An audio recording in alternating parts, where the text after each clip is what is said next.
อันเดียวกันนั่นละได้ปะได้หลายตาได้เด้อค่าไทยนี่ได้เท่าไหร่บ่ต่ำกว่า50บ่ต่ำกว่า50นี่ผู้สาวพี่คนงามๆได้ลายบ่มื้อนี้ได้ลายเฮ็ดบุญหลายๆเนาะอ๋อมีแต่คนบุญตัวนี้สายบุญนี่นะบุญนั่งคนแน่นี่ใช้เอาเดี๋ยวจับสิเอาจับก็ได้สิทายเอาจับให้แน่เอาถ่ายเด้ถ่ายขึ้นมื้อนี้เฮาสิมาเฮ็ดบุญเพิ่นปักดอกไม้นี่ก็คือว่ามาเฮ็ดบุญแล้วแต่ศรัทธาแล้วแต่ปัจจัยแล้วแต่สิให้เนาะถ้าให้หลายก็ได้บุญหลายให้น้อยก็ได้บุญน้อยเอาเด้อปักซอยบ่เอาจับดูจับบุญเพิ่นก่อนโอ้จับเลยจับถ่ายให้ผู้นี้จับให้ถ่ายให้ผู้บ่าวจะถ่ายดิให้เราถ่ายดิผู้สาวสนใจบ่โสดอันนี้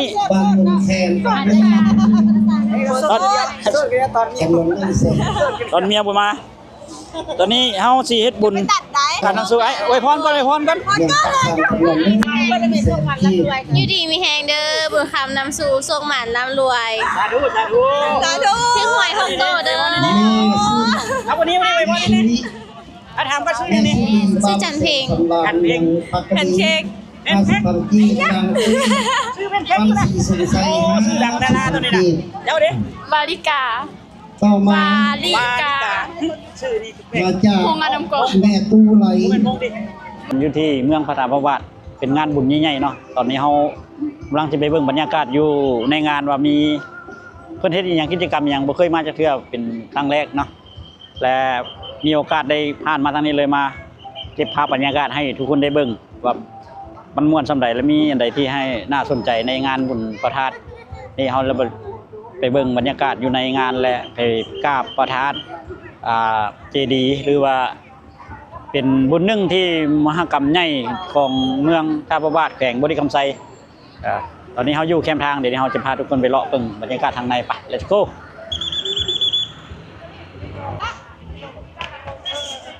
ประมาณนี้เลยทุกคนอาหารการกินคือเก่าเนาะแต่ละงานอาจจะมีของกินของอยู่เนาะมีกุ้งต่างๆบางข้าวหลามก็หลายผู้คนมาซื้อเครื่องซื้อของทางด้านในแม่ค้าเศร้าขายหลายประเภททุกแบบวันซะมาเตนครหลวงมาทางเมืองปากสันแห่งบุรีคำไซเนาะหลายมาย่างมาเรื่อยๆโซนนี้อันนี้คือโซนมักปุ่มเป้าเนาะยิงดึกมักปุ่มเป้าเห็นป่ะมาเสียงโศกเสียงยิงเอียงละอันยิงได้กับสิได้สิ่งที่เป็นตามลูกเท่าไหร่3 ลูก 10,000นี่แหละเป็นโซนเนาะโอ้เขาเลาะมานี่ไก่เลยได้นี่ค้าหลายได้มั้ยมันจะคักเท่นะค้านี่งามนี่เอาโอ้เบิ่งผ้าก่อนดีนะดำจับรีวิวผ้าก่อนมีตัวนี้นะแถมอาวุธได้เนี่ยของแท้ได้เนี่ยเขาเดินนี่เท่าไหร่100,000อันนี้เป็นโอ้มียี่ห้อนี่นะมีซื้อมีเบอร์โทรพ่ออ่านมาจากไหนในเบอร์ดูอกฮะ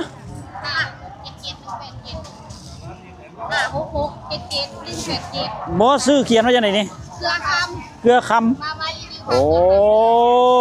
มาเนี่ยถ่ายดีๆนี่นะเกลือคำนี่นะเนี่ยคุณโอ้มันมียี่ห้อตัวนี้นะโอ้ผ้าเกลือคำเล็กแน่บ่เนี่ยถ้าประกัน3 ปีถ้าประกัน3 ปีอันนี้มันมีประกัน3 ปีได้นี่นะมีตัวนี้เนี่ยสามารถซอยสามารถฟันสามารถทุกอย่างเฮ็ดได้เบิดหรือว่ามีอาวุธครบมือเลยสามารถถ้าว่าเอาไปเจอน้ำทางข้ามันขายส่งขายย่อยบ่ได้ถ่ายเอาแม่ค้าเนี่ยเข้ากองได้ไหม โอ้นั่งก่อนออนไลน์ยังบ่เข้ากล้องอันนี้แสนเช้าแม่นบ่นี่แถมพักพร้อมพักผ้าพักมีดอันนี้บ้านไหนนี่ บ้านหนองบึกเนื้อ น้องบึกมาได้น้องบึกกูเนี่ย บ้านหนองบึกเนื้อ อ๋อเดี๋ยวมาไก่ได้เนี่ยมันมาแต่นครหลวงมาดิน้องบึกกูนี่นะ บ้านตะนครหลวง นี่อันนึงเนี่ยเดี๋ยวครับเขาจะให้เบิ่งหลายอันตัวใหญ่มาใหญ่ ยังมีเบิด นี่รุ่นนี้นี่อันนี้มันไม้ซักนี่นะประเทศนี้นะจังเบิ่งนั่งช่างโอ้ตัวนี้คือถ้าเราสูงแท้คักได้นี่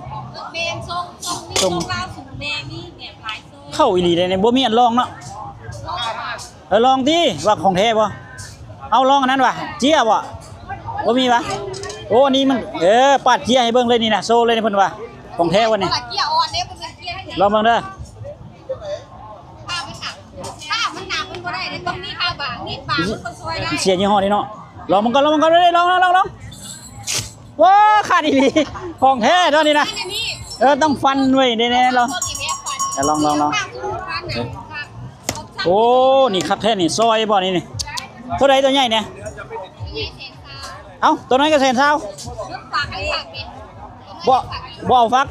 ลูกฝากละ80 โอ้อันนี้อ๋อเข้าใจแล้วเอาไว้โอ้นี่ไม่ลองหน่อยมันมีอันลองได้เด้อทุกคนเด้อมีอันลองทุกอย่างอยู่นี่เป็นแนบเบิดบ่เอาเน้นเรื่องในเล็กแนบเนาะ เนี่ยเบิดไป แนบรถไถแนบต่างๆโอนมาหาค่อยได้ง่ายถ้าโอนเสียเงินนี่มันยากมันพืด ว่าน้องเอิญสิบ่มีเงินโอนเขาหาอ้ายดิมีแต่อ้ายสิโอนเขาดิ เอารถตอนนี้เพิ่นมีโปรโมชั่นซื้อ1แถมน้ำทุก1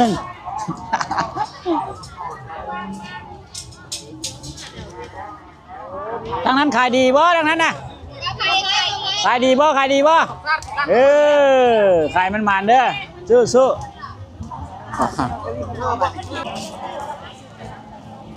วันนี้เอาทีมพาทุกคนไปเบิ่งบรรยากาศอยู่ในพระธาตุ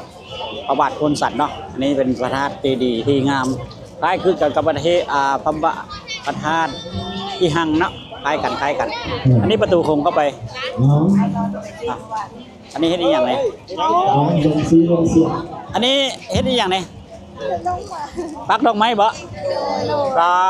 ปักเลยเสียเงินบ่เลย แล้วแต่ จะให้ อยากได้เงินจ่ายจะได้คนเอาบ่ โดย เด้ผู้สาว คือบ้านเนี่ย อยากได้ อันนี้เอา ได้บุญหลายกับใจหลาย อันนี้ผู้บ่าวหรือผู้สาวนี่ เป็นทั้งสอง เป็นสองเลย เป็นกับผู้บ้าน อุ้ยเจ้าก็ได้อันเดียวกันนั้นละ ได้ ได้ปะ ท่ายหลายตาท่ายทั้งเด้อ ค่าไทยนี่ได้เท่าไหร่ บ่ต่ำกว่า50 ประตามกันนี่ผู้สาวพี่คนงามๆได้หลายบ่มื้อนี้ได้หลายเฮ็ดบุญหลายๆเนาะอ๋อมีแต่คนบุญตัวนี้สายบุญนี่นะบุญนั่งคนแน่นี่ใช้เอาเดี๋ยวจับสิ เขาจับก็ได้สิทาน เอาจับให้แน่เอาถ่ายเด้ ได้ขึ้น มื้อนี้เฮาสิมาเฮ็ดบุญเพิ่นปักดอกไม้นี่ก็คือว่ามาเฮ็ดบุญแล้วแต่ศรัทธาแล้วแต่ปัจจัยแล้วแต่สิให้เนาะถ้าให้หลายก็ได้บุญหลายให้น้อยก็ได้บุญน้อยเอาเด้อปักซอยบ่เอาจับดู จะบุญเพิ่นก่อนพันทองดี โอ้จับเลยจับถ่ายให้ผู้นี้จับให้ถ่ายให้ผู้บ่าวจะถ่ายดิ เรามาน้ำจ้าเนาะ ให้เราถ่ายดิผู้สาวสนใจบ่ ครอบครัว โสดอันนี้ บ้านมุงแคนบ้านมุง ตอน ถนนนั่นเสร็จ ตอนเมียบ่มาตอนนี้เฮาสิเฮ็ดบุญ ตัดได้ การทางสู้ไอ้อวยพรก่อน เรื่องประกันถนนนั่นเสร็จที่ อยู่ดีมีแหงเด้อบุญคำนำสู่ส่งหมานร่ำรวย สาธุ สาธุถึงหวยของโตเด้อ นี่ เอาวันนี้อวยพรนี่ถ้าถามก็ชื่อนี่ ชื่อจันเพลง พันเค้กพันกี้ดัง ชื่อเป็นเค้ก พัน นะ สีสงสัย โอ้ชื่อดังดาราตัวนี้นะเดี๋ยวดิ บาลิกา ต่อมา ลิกา ชื่อนี่เป็น มาจาก พงอดำกบ แม่ตู้ไหล เป็นมงดิ โบย บ้านสมบัติปักกระดิ่งจำนวน50พันกี้ครอบครัวนาง เราเห็นเรียน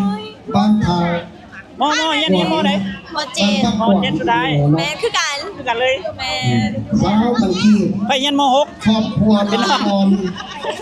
บัน นี่ทางพี่นี่เอ้ยใหญ่ๆเพิ่นบอกหรือว่าเป็นน้องเพิ่น อ๋อนี่เป็นครูอาจารย์ ครูอาจารย์อ๋อเป็นครูอาจารย์มาทีมงานเนาะครูอาจารย์เนาะ คงมี เอาสิไป จำนวน1 ไหว้บรรทัดหน่อยหนึงครับ ใจ เข้าใจเด้อบ๊ายบายบ๊ายบาย แม่ตู้บัวซี บ๊ายบายบ๊ายบาย โอ้มาใจเด็กใจเนาะแม่ตู้บัวซี US ตอนนี้เอามาฮอดเจดีเรียบร้อยเนาะเจดีพระบาทพุทธหันเนาะเจดีนี่คล้ายคือกับเจดีอยู่ที่สวรรค์เขตหรือว่าประทัดอีหังเนาะใหญ่ทำกันเลยประมาณนั้นเอาจะมากราบเจดีน้ำกันสูงหลายเนาะเจดีเดียวกันสูงอยู่ประมาณ4-50 ธุติตาเอาแล้วนางหมอบอกด้วยบอกตัวบ้านอนุสรณ์ไทยเมืองปากคือ เด้อันนี้คนของเราก็มาการะบูชาเนาะการะบูชาเรียกว่ามาจุดธูปขอพรในงานบุญบัดพระบาทโพนสันนี้เนาะแต่ก็มีห้อยพระบาทอยู่ทางเบื้องนั้นเนาะนี่ก็เป็นเจดีย์นึงเดี๋ยวปดเกิบก่อนเฮาก็จะได้ไปขอพรปีใหม่ปี2026แล้วบรรยากาศตอนนี้คนหลายมาขอพรแล้วก็มีทุกมีเทียนมากราบเราก็จะมากราบพระบูชาน้ำกันคนก็มาหลายเลยทุกคนเด้อหลายดีโอ้เอาบรรยากาศรวมๆมา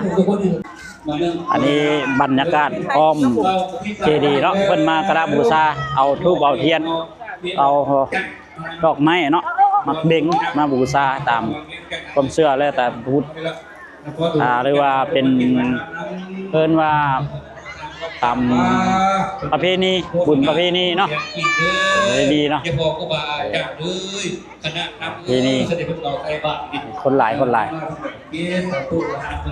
อยู่เขตนั้นจะเป็น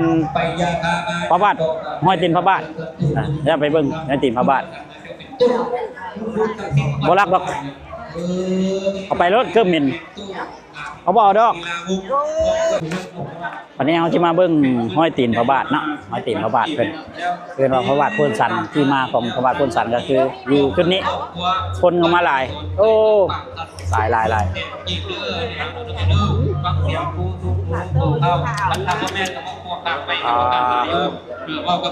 ไปเขาคนหนาเนี่ยแท้เนี่ยก็ได้เท่าเดี๋ยวอันนี้ห้อยตีนพระบาทโพนสันเนาะคนมาเฮ็ดบุญหลายแท้เนี่ยเดี๋ยวอย่างนี้โอ้เพิ่นเอาเงินป้อนเข้าไปนี่ป้อนแล้วบ่ป้อนเลยได้บุญหลายเลยครูบาอาจารย์เพิ่นก็มาอย่างนี้เนาะเลยญาตินี่บรรยากาศอยู่ในนี้นะทุกคนเลยโอ้ที่ว่าอลังการเลยทุกคน